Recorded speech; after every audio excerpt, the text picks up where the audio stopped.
Hello friends, welcome to my YouTube channel Tricky Tracks. आज हम लोग कॉन्टिनेंट की सीरीज़ में अपना लास्ट कॉन्टिनेंट देख रहे हैं, दैट इज़ यूरोप कॉन्टिनेंट। बाकी के 6 कॉन्टिनेंट मैंने करा दिए हैं, north America, south America, Asia, Africa, Australia, Antarctica हो चुका है।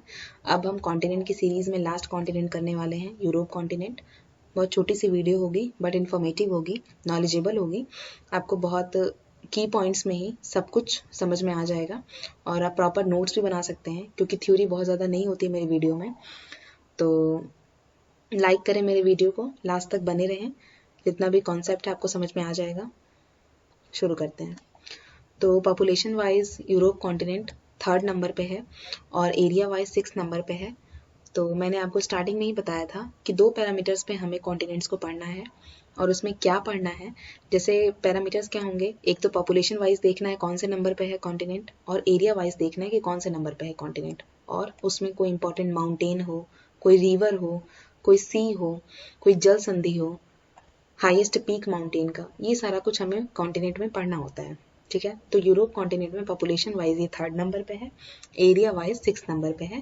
यूरोप कॉन्टिनेंट को कॉन्टिनेंट ऑफ पेनिसुला भी कहते हैं। तो आपको एग्जाम में इस तरह से भी क्वेश्चन दे सकता है कि कॉन्टिनेंट ऑफ पेनिसुला किसे कहते हैं। ऑप्शन में Australia, Antarctica, south America, north America और यूरोप होगा। तो उसमें से आप टिक किसे करेंगे? यूरोप कॉन्टिनेंट को कॉन्टिनेंट ऑफ पेनिसुला कहते हैं। क्यों टिक करेंगे? क्योंकि अभी आप पढ़ रहे हैं और रिवाइज भी करेंगे आप। ठीक है, तो साथ साथ नोट्स बनाते हुए चलिए। यहाँ पे रेनफॉल बहुत ज़्यादा होती है, इस वजह से सूखा नहीं पड़ेगा। सूखा नहीं पड़ेगा तो मरुस्थल नहीं मिलेंगे, डेजर्ट नहीं मिलेंगे। और यूरोप कॉन्टिनेंट किसके साथ बॉर्डर शेयरिंग करता है? ये यूरोप एशिया के साथ भी बॉर्डर शेयरिंग करता है और अफ्रीका के साथ भी करता है। एशिया के साथ कैस्पियन सी के थ्रू करता है और अफ्रीका के साथ जिब्राल्टर जल संधि के थ्रू करता है। ठीक है, तो ये दोनों पॉइंट है आपको याद रखना है, कैस्पियन सी और जिब्राल्टर। ये अफ्रीका कॉन्टिनेंट पढ़ाते वक्त भी मैंने बताया था, जिब्राल्टर जल संधि, और एशिया के वक्त मैंने बताया था कैस्पियन सी। ये दोनों यूरोप के साथ बॉर्डर शेयरिंग करते हैं।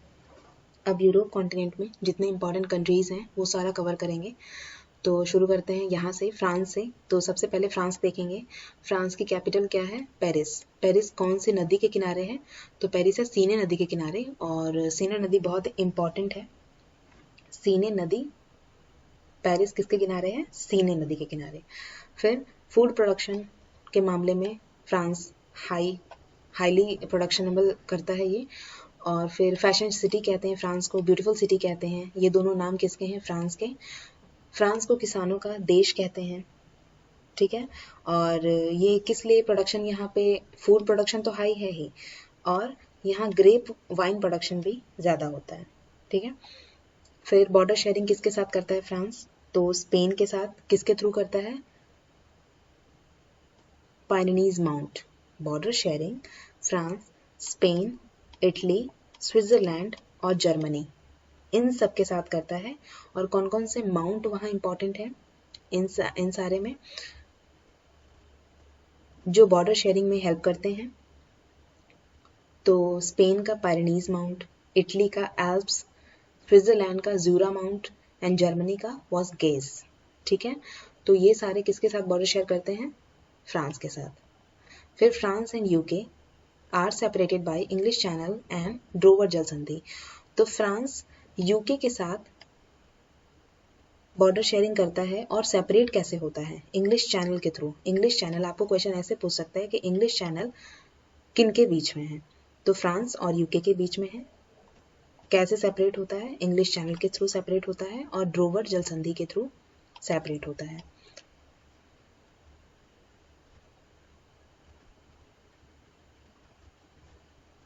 आगे बढ़ते हैं। तो इटली देखते हैं, इटली के बारे में क्या है। तो इटली को भारत का यूरोप कहते हैं। ग्रेप्स और ऑलिव प्रोडक्शन हाई है इटली में। इटली में रिवर इंपॉर्टेंट है, पो रिवर। इसे इटली की गंगा कहते हैं। इटली की गंगा कहते हैं किसे? पो रिवर को। आइलैंड कौन है इंपॉर्टेंट इटली में? Sicily island. और भूमध्य सागर का लाइट हाउस किसे कहते हैं? स्ट्रॉम्बली वॉल्केनो को। और ये है कहाँ पे? सिसिली आइलैंड पे। और सिसिली आइलैंड कहाँ है? इटली में। तो इस तरह से लिंक करेंगे लाइट हाउस ऑफ मेडिटेरियन सी किसे कहते हैं? स्ट्रोम्बली वॉल्केनो को। ये है कहाँ पे? सिसिली आइलैंड पे। और सिसिली आइलैंड कहाँ पे है? इटली में। ठीक है, इस तरह से देखेंगे। अब है नॉर्वे। तो नॉर्वे के बारे में क्या इंपॉर्टेंट है? नॉर्वे मोस्ट डेवलप्ड कंट्री है नॉर्वे, और ह्यूमन डेवलपमेंट इंडेक्स में ये हमेशा टॉप पर ही होता है। ठीक है, तो नॉर्वे हो गया। फिर डेनमार्क, डेनमार्क के बारे में देखेंगे। Located on Jutland peninsula. यहाँ पे कौन सा माउंटेन इंपॉर्टेंट है? यंग डिंग। ठीक है, यंग डिंग माउंटेन। ऐसे तो नाम से लग रहा है कि ये चाइना का होगा, बट ये किसका है? ये डेनमार्क का है और यूरोप कॉन्टिनेंट का। तो यंग डिंग में कंफ्यूज नहीं होना है, यंग डिंग।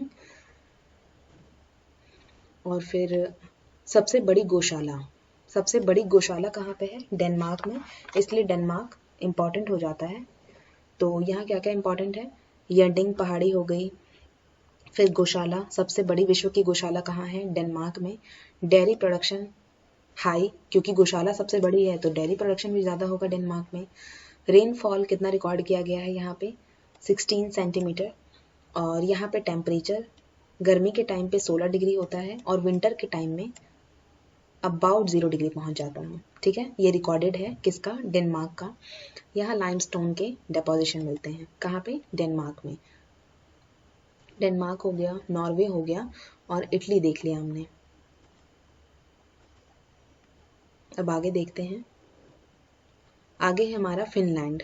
फिनलैंड, फिनलैंड के बारे में देखेंगे। तो फिनलैंड को कंट्री ऑफ 1000 लेक्स कहते हैं। की पॉइंट है, स्टार मार्क करके नोट कर लीजिए अपने कॉपी में। फिनलैंड को कंट्री ऑफ 1000 लेक्स कहते हैं। फिनलैंड में लार्जेस्ट लेक का नाम क्या है? साइमा लेक, इंपॉर्टेंट है। फिनलैंड की हाईएस्ट पीक का क्या नाम है? माउंट हाल्टी, माउंट हाल्टी इंपॉर्टेंट है।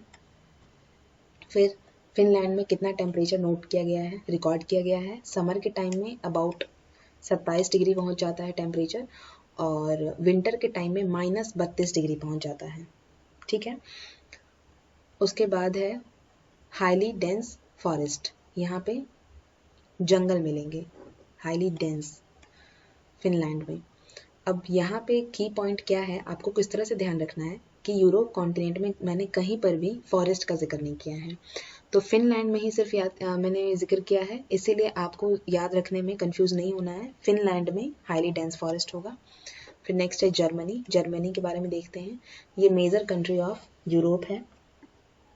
लॉन्गेस्ट रिवर, दुनिया का सबसे लंबी नदी राइन रिवर कहाँ मिलता है? जर्मनी में। इसकी डिस्ट्रीब्यूटरी नदी कौन कौन सी हैं?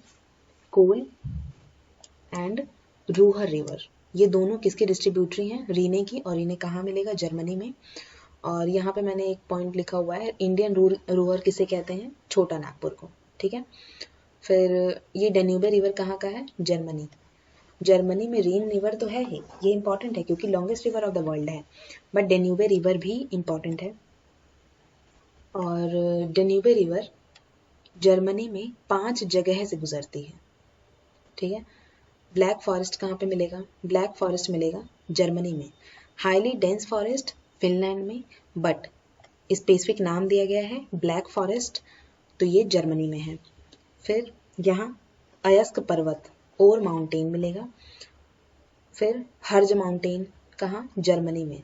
और माउंटेन, हर्ज माउंटेन, स्वाबियन अल्प माउंटेन, ये सब कहाँ पे मिलेंगे? ये सब जर्मनी में मिलेंगे।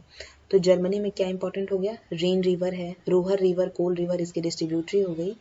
फिर ब्लैक फॉरेस्ट है, और माउंटेन है, हर्ज माउंटेन है, स्वाबियन अल्प माउंटेन है, ये सब जर्मनी में इंपॉर्टेंट है।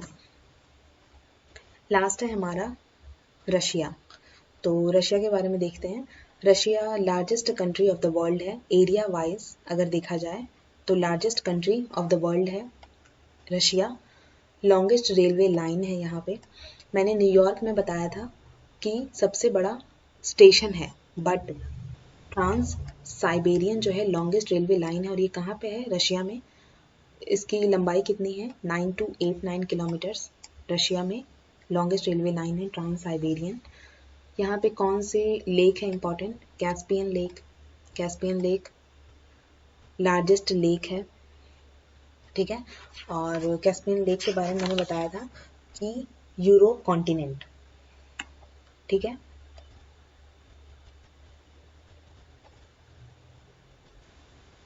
एशिया के साथ कैस्पियन सी के थ्रू ही बॉर्डर शेयरिंग करता है, ठीक है। और यहाँ पे क्या है फिर, और है फ्रेश वाटर डीपेस्ट लेक। ऐसे लेक कौन सा इंपॉर्टेंट है, कैस्पियन सी लार्जेस्ट लेक है, एशिया के साथ बॉर्डर शेयरिंग करता है। ये कहाँ पे है, ये रशिया में है, रूस में है।